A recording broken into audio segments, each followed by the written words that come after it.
Industry is the backbone of India's services sector. It accounts for 8.78% of the total workforce and is expected to touch $460 billion by 2028.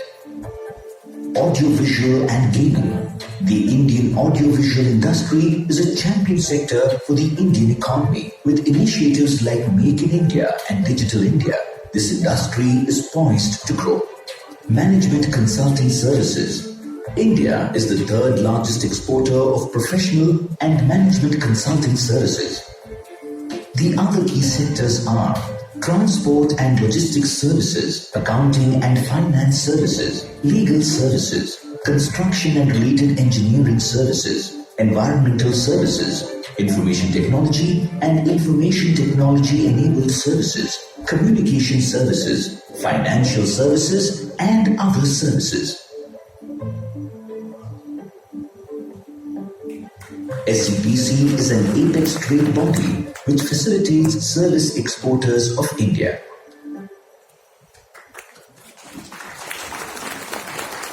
Thank you. Thank you so much, sir. Minister Sir, we have one more request to you. We have with us a very senior dignitary who's played a very major role in SCPC.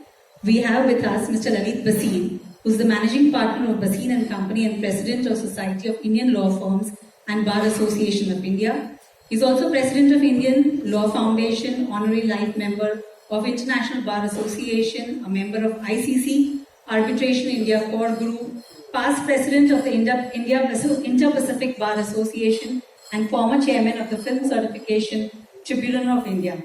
He's the chairman of PhD Chamber of Commerce and committee member of Commerce Committee on Americas. We would request Honorable Minister Sir to kindly facilitate him. Sir, Mr. Bhasin, can you please have your name? Sorry, apologies. Dr. Bhasin. He is SCPC's founder chairman.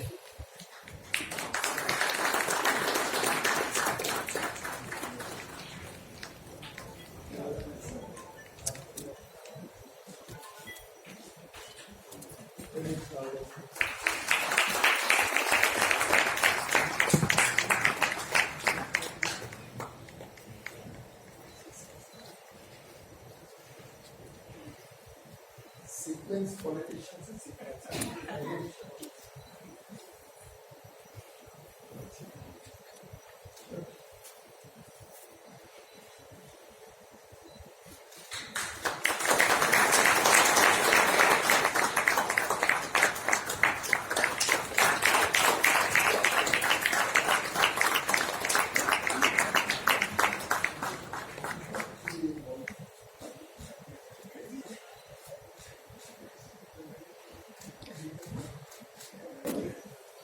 Industry, Commerce, Shri Piyush Goyal, DGFT Amit Yadav ji, Secretary Darpan Jain ji, and members of SCPC, members of CGC, staff of SCPC, and all of you today. May I first welcome the Minister to this first Global Services Conclave, the first of many more to come. My thoughts go back 2 years ago. I think we had a function at the Leela Hotel in New Delhi. When I first took over as chairman of SCPC, and Minister Goyal was there. Many words of encouragement and the hope that in the 2 years that I would have as chairman of SCPC, I would be able to make a little difference in the organization and on the focus of services and services exports. I must also thank Mr. Yadav for his words this morning, wherein he encapsulated the efforts that have been made by SCPC to focus on services exports. Even during the pandemic, we managed to create human and physical infrastructure for the organization, which was so important for growth. We created a contemporary identity for SAPC, as evidenced, as you can see, from the portal, the films, the advertisements which we have released. And I, coming from also a background of journalism and marketing, believe that creating a brand is just so important. We created an information connect with our members through regular newsletters, communications, webinars, masterclass series. We connected internationally with ambassadors, with our missions abroad. More important, I think, was our advocacy for SEIS benefits and the overall focus on service exports. We have also secured insurance coverage for services through ECGC for the first time, and the schemes will be explained later in the afternoon. What we could not do because of the pandemic is promote physical interaction like this program, both in terms of our IPs like NTEC, India Heals and GES, and also take our members to international events. As I lay office, I do so with a certain satisfaction, but also with the thought that there is much more to be done. We have the minister, the ministry, we at SAPC have approached this with a singular passion and with an aim and objective.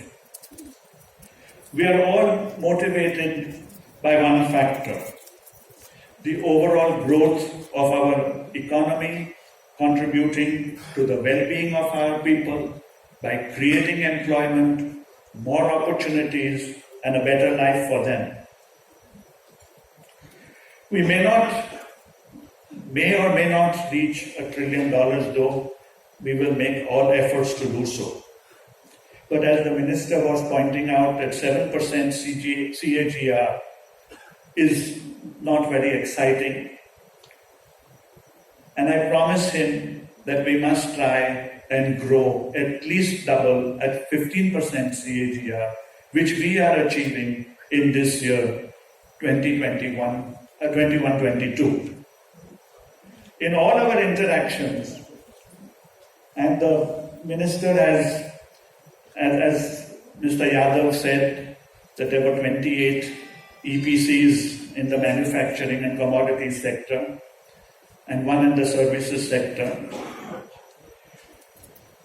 And the minister has often said that services have really not made any demands on the government, on the ministry, and has grown in its own manner without much support from the government, and that the service industry is much better off without government intervention. To a certain extent, I do agree. But all of us need recognition, need some encouragement.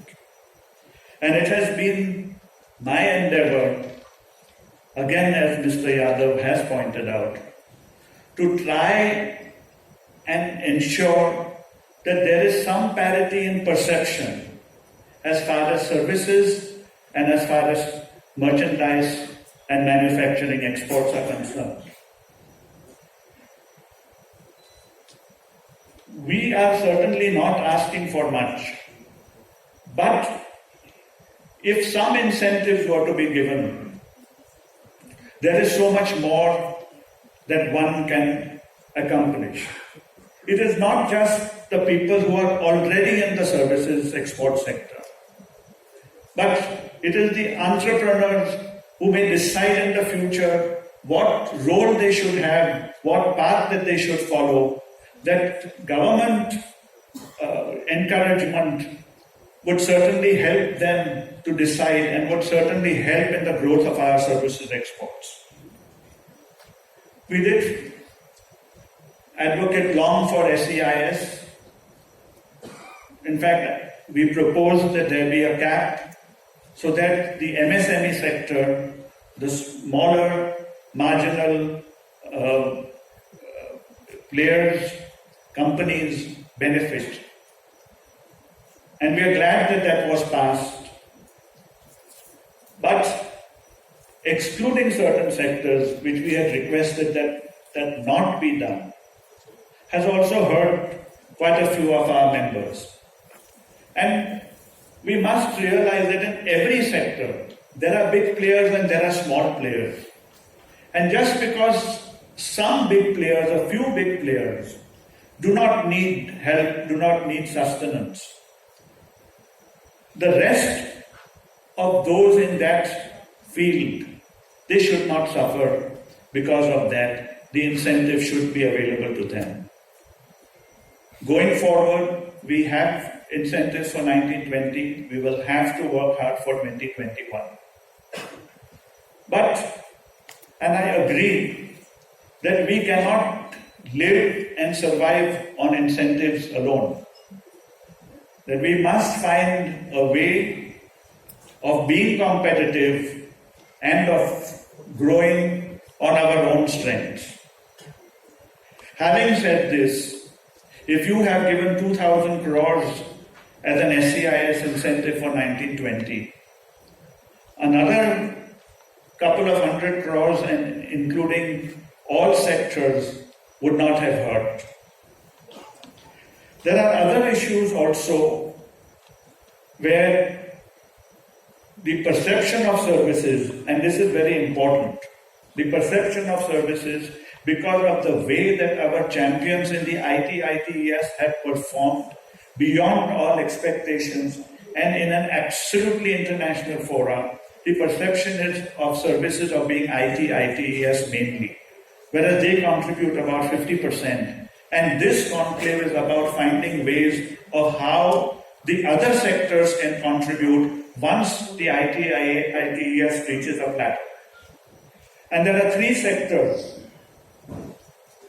hospitality, which are hotels; education, which are universities; and medical tourism, which are hospitals.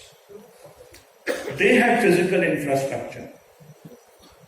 Just as you are providing incentives like your PLI schemes for the manufacturing sector, the productivity-linked incentive scheme for the manufacturing sector, in the same manner you can provide a similar scheme for people who are not asset light, who have to create physical assets, who have to spend on capex, to create world-class institutions. And your assistance will help to create these world-class institutions. The same way you provide tax incentives to services in the greenfield sector, to manufacturing in the greenfield manufacturing. There is no reason why a new hotel, a new hospital, a new university cannot avail of the same benefits that is given to manufacturing. Let us understand that the reputation of India is not as a manufacturing hub. It is that of a service provider to the world. It is not just the service exporter from this country who is creating this reputation of intellectual capabilities and capacities. It is every single doctor, professor, teacher, nurse, professional, lawyer, Indian diaspora around the world that has contributed to creating the image of India as an intellectual powerhouse. The last suggestion I have is to create an organization called Trade India, with offices in all our important international embassies and missions, whose only purpose is to ensure that there is enough information about opportunities available in those countries. There is enough information about the capabilities of Indian professionals to be able to serve in those countries. And to create this, it would not cost much, but it would provide a focus to our efforts to increase exports, both services and manufacturing.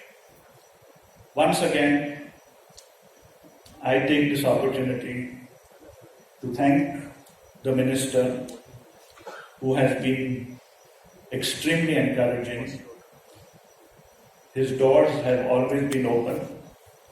I thank the Commerce Ministry, the Commerce Secretary, the DGFT, who have patiently, over all these months, kept on hearing my singular complaint, and they have indulged me with great patience. I thank them. I thank all the members of SEPC. I thank the staff of SEPC for all the cooperation that they have given me. And I hope to, if the new dispensation does allow me, to continue to make my small contribution to SEPC and to the overall cause of services exports. Thank you so much. Thank you, Chairman, so much. And now for the moment that we've all been eagerly waiting for,